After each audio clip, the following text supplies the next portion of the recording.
Ôi dồi, củ cải. Hôm nay tổ chức gì đấy? Liên hoan anh em tốt thôi. À thế à? Có nhiều món đấy nhỉ? Nhiều mà. Ôi ồ, nhà khu hiểu không mà ta à? Khu tới nhớ. Cái mà nó đánh cái léo hả? Nhớ ở cái cú à. Ôi ôi. Ồ, chăm hả ô. Ồ, đây đây. Ồ, tôm tây quán. Cái này chứ. Gà han à? Ồ. Đi mẹ đổ xuống đường luôn đấy. Đổ luôn đi. Ồ, nó vườn hô nhưng mà nhiều khoái tí chị ạ. Cái phone nó tại vui cha chứ.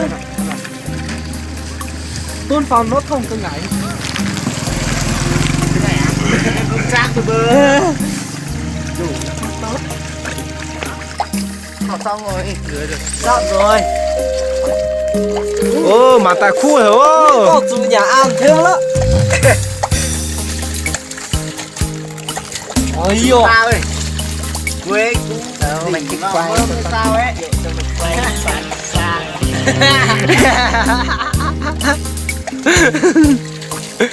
Ok, lát sẽ được ăn. Ôi rồi. Ui rồi có nhiều cái thế. Cái nào bẩn thì bỏ xuống đây này. Bỏ xuống cái xô đó này. Nè. Đấy. Ê, cái này xong rồi. Mang đi thái đi nhờ. Tổ vương liếc cho bác ăn kiểu này mẹ. Ăn trên nó phun. Sao nó thế rồi. Ôi rồi có nhiều món thế. Có mà. Cái này cà chua. Cái gì rau muống á? Ôi không được đụng vào đây. Món này rửa đấy. Ôi xem cái này cái gì nào. Wow. Rau này là gọi rau gì à? Rau ngải. Không phải rau ngải đâu. Cái này đeo biết. Ngải không ngải rau. Con. Như miền như bảo chúng mi hú con nè. Cà rốt nè. Bắp cải nè. Bắp rang nè. Bó này mới phải bó đặc sản. Anh em không ăn để tớ chi phí 5.000 rồi. Ôi rồi. Có cả hoa bắp cải đây. Cái đấy dành để con gái nữa nè. Cái này nấu món gì? Cái này là chỉ cần 3-4 bên là bỏ xuống khi nó tự tan. Ok. Ôi rồi. Chưa biết ăn à? Biết nhưng mà chỉ ăn xào ấy thì thôi. Đây gọi là rau hợp tác, mình cứ rửa xong để chung vào.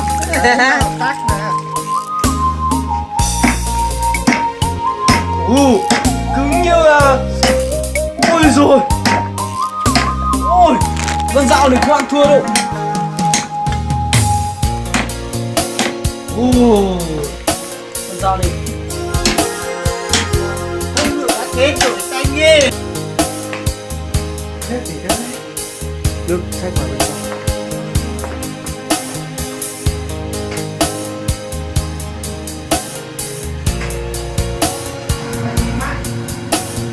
Chúng nó ấy.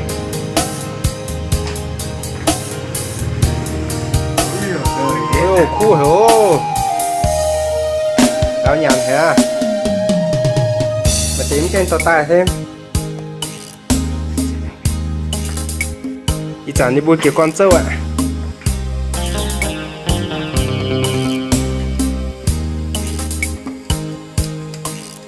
Ăn trên này nó không nhiều.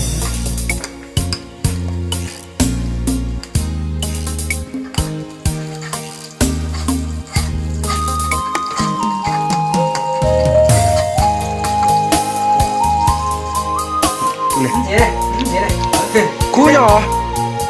Đấy, xin nhờ cú nhớ. Ôi. Ồ. Chăm dùng hả o. Này nhắn nó.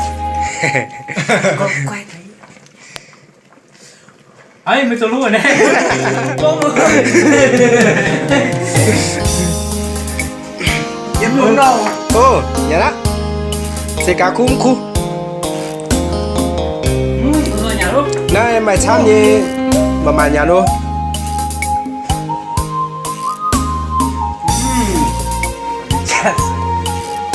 Ngày nó bún ra. Ngày nó bún đâu.